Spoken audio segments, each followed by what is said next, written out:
Welcome to my YouTube channel. आज जो है हम सेकंड टॉपिक अपना पढ़ेंगे जो हमारा पार्ट 2 था, एनिशिएट एंड मिडिवल बैकग्राउंड। ठीक है, इसमें हमने इंडस वैली सिविलाइजेशन जो है वो पढ़ा था।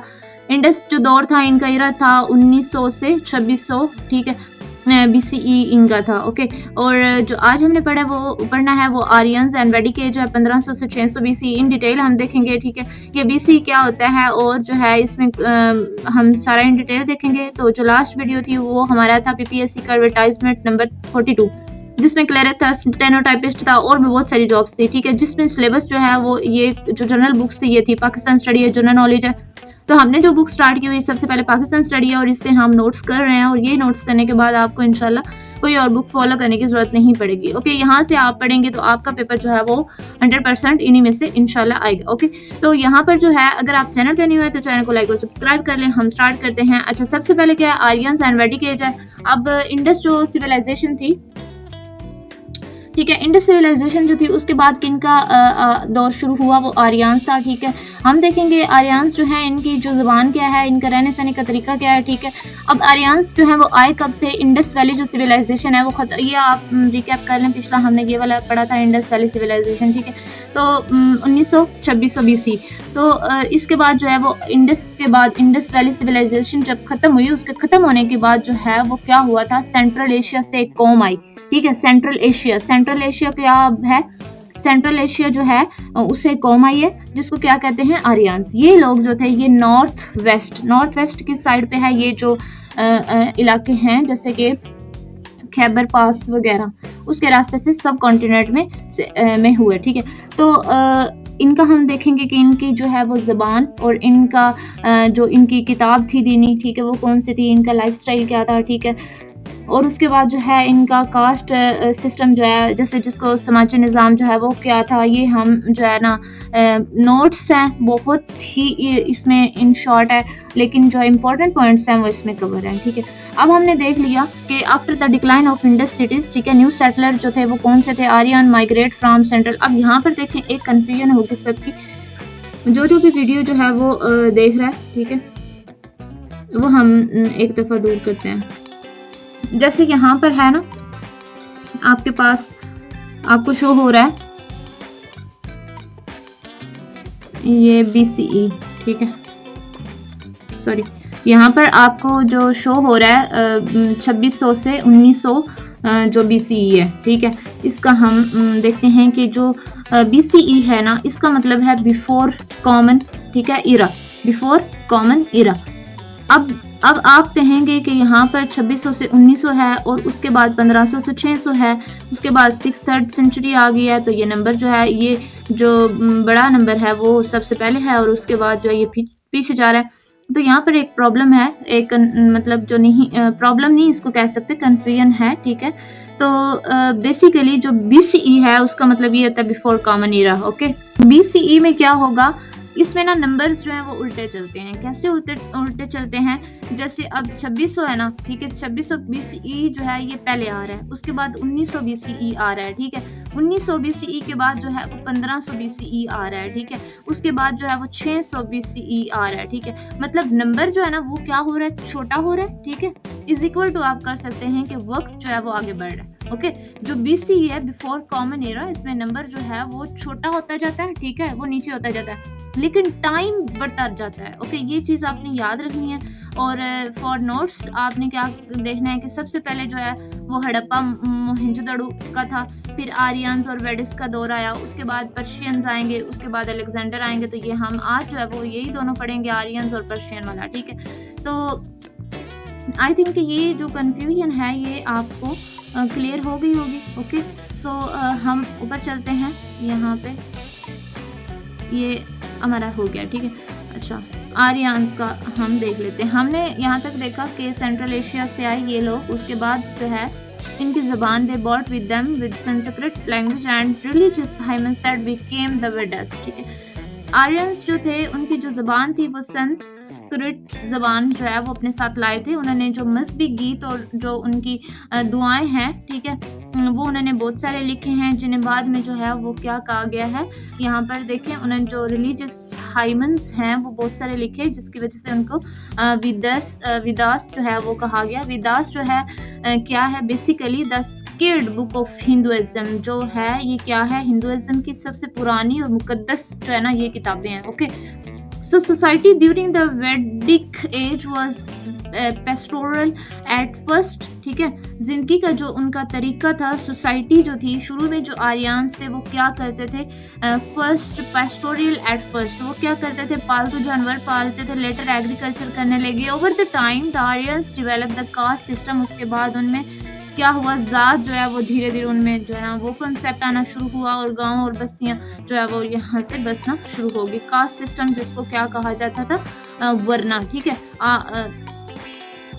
अच्छा, यहाँ पर caste system varna dividing people by birth and occupation. यहाँ पर जो आर्यंस थे उन्होंने क्या किया हुआ था कि लोगों को पैदाइश और काम के हिसाब से 4 वर्नास में जो है वो तकसीम किया, ठीक है, डिवाइडिंग पीपल, ठीक है। उन्होंने 4 जो है ना वो इनमें डिवाइड किया वर्नास में। एक तो जो है ब्राह्मण, ठीक है, जिनको जो है ना वो मजहबी लोग कहा जाता है, ठीक है। ये यहाँ पर नहीं है, लेकिन जो है ना वो कहते हैं डिवाइड कर दिया पीपल, लोगों को, बाय बर्थ एंड ऑक्यूपेशन के लिहाज से। The rigid social order with deeply shape South Asian culture. अब इसमें जो वर्नास थे वो कितने थे, कास्ट सिस्टम के बाद क्या हुआ, वर्नास में क्या है कि 4 उन्होंने वर्नास में लोगों को तकसीम किया। ब्राह्मण जो कि मजहबी लोग थे, पुजारी, स्कॉलर्स इनको कह सकते हैं। उसके बाद जो है वो केशतरिया में डिवाइड किया जो कि हुक्मरान थे। उसके बाद वैश्या में जो कि ताजर और किसान लोग हैं। उसके बाद शूद्रा जो कि मेहनत कश लोग थे। तो ये यहाँ पर नहीं, आप इसको सर्च कर सकते हैं कि जो वैदिक एज था, जो आर्यंस थे एंड जो वैदिक एज था, उसमें क्या हुआ, उनका जो वर्नास सिस्टम था वो कितने में डिवाइड हुआ। तो ये आपकी असाइनमेंट है, या आपने कमेंट सेक्शन में बताना है, ठीक है। मैंने आपको बता दिया, एक तो ब्राह्मण थे, कशतरिया थे, वैश्य थे, शूद्रा थे, ठीक है। ये इनके नाम इस तरह के ये। अच्छा, तो ये सिस्टम जो था टाइम के साथ बहुत सख्त हो गया, और साउथ जो एशियन सोसाइटी है उस पर इसका गहरा rigid social order deeply shape South Asian culture for centuries. तो ये जो सिस्टम था साउथ एशियन जो सोसाइटी है उस पर गहरा असर छोड़ गया। ओके, यहाँ पर हमारा आर्यंस का दौर खत्म हुआ। आपने ये याद रखना है कि जो इंडस सिविलाइजेशन थे वो 2600 से 1920 है। आर्यंस का दौर जो है वो 1500 से 600 तक आ रहा है। नेक्स्ट हम चलते हैं जो कि पर्शियन और ग्रीक जो है वो इन्फ्लुएंसेस थे। अच्छा, इनका जो है ना 6th and 3rd सेंचुरी, ठीक है, BCE। द स्ट्रेटेजिक, ये थोड़ा हमारा यहाँ तक ही हमने पढ़ना है आज। अच्छा, the strategic land of Sindh and Punjab came under foreign empires in 518 BCE। The Persian king Darius one of the achievement empire annexed the Indus region, integrated into his vast realm. Persian administration introduced satrapies, provinces and the Aramaic script influencing local governance and art। अच्छा, लगभग क्या कह रहा है कि 518 BC में Persian जो बादशाह था जिसका नाम क्या था, डेरियस वन, ठीक है, उसने क्या किया था, सिंध और पंजाब के जो इलाके हैं उसमें अपनी जो एम्पायर थी, अकीमाइंड जो एम्पायर थी, एनेक्स्ड द इंडस रीजन, ठीक है। उसने क्या किया था, अपनी जो ये एम्पायर है उसमें अकीमाइंड, इसको आप बोल लें, अजीब सा वर्ड है। अच्छा, उसमें शामिल कर दिया। पर्शियंस ने क्या किया, यहाँ पर integrated into his west Persian administrative provinces and Aramaic जो सैट्रैपीज हैं, सैट्रैपीज प्रोविंसेस, ठीक है, इन्होंने क्या किया कि प्रोविंसेस बनाए, ठीक है, यानी कि जो अपना सूबे हैं, ठीक है, उनका निज़ाम इन्होंने बनाया। अरामाइक जो है स्क्रिप्ट इंट्रोड्यूस की इन्होंने, मतलब जो लिखाई थी, influencing local governance and art, ठीक है। ओके, इनकी जो हुकूमत थी उसने क्या किया था, एडमिनिस्ट्रेशन और आर्ट पर गहरा असर डाला, ठीक है। इनकी जो हुकूमत थी उसने किस पर असर डाला, एडमिनिस्ट्रेशन और किस पर, आर्ट पर, ठीक है। तो अब जो है हमारा है नेक्स्ट अलेक्जेंडर एंड, ठीक है, and Alexander the great of Macedonia invaded in 326। थोड़ा आपको टाइम लगेगा, ये नहीं है कि ये उसी टाइम हो जाएगी। ये आपके सामने बहुत इजी से नोट्स हैं, इनको आप अपने रजिस्टर पे जो है ना कॉपी पे किसी भी तरीके से इनको याद रख सकते हैं। ओके, 2 सदियों बाद, ठीक है, 2 centuries later, Alexander the great of Macedonia invaded. 2 सदियों के बाद जो है मैकेडोनिया जो है उसका हुक्मरान जो कि क्या उसका नाम था, अलेक्जेंडर द ग्रेट। अलेक्जेंडर उसका नाम था, हिंदुस्तान की तरफ आया, ठीक है। इन्वेडेड उसने इन 326 after crossing the mighty Hindu कश, ठीक है। अब क्या हुआ कि जो अलेक्जेंडर था जो कि मैकेडोनिया का जो हुक्मरान था जिसका नाम था अलेक्जेंडर द ग्रेट, हिंदुस्तान की तरफ आया। वो हिंदू कश पर हिंदू कश जो है, ठीक है, जो कि उससे लेके, ठीक है, जेलम तक जो है वो क्या किया उसने कि वो पहुंच गया। After crossing Hindukush he fought the battle of Hydaspes near the river Jhelum against Raja Porus, ठीक है। यानी उसकी जो मुलाकात हुई वो किससे हुई, राजा पोरस से हुई। और जो बैटल ऑफ हाइडास्पेस है, हाइडास्पेस, ठीक है। तो ये कहाँ पे हुई थी, जेलम के करीब हुई थी। राजा पोरस, ठीक है, राजा पोरस से उसकी जो है ना वो मुलाकात। Through victorious Alexander admired Porus bravery and reinstated him as ruler. When Alexander died in 323 BCE, his short-lived Greek control left behind new cities, cons and artistic styles that blended Greek and Indian tradition. Okay जी, हमारा ख़त्म हुआ।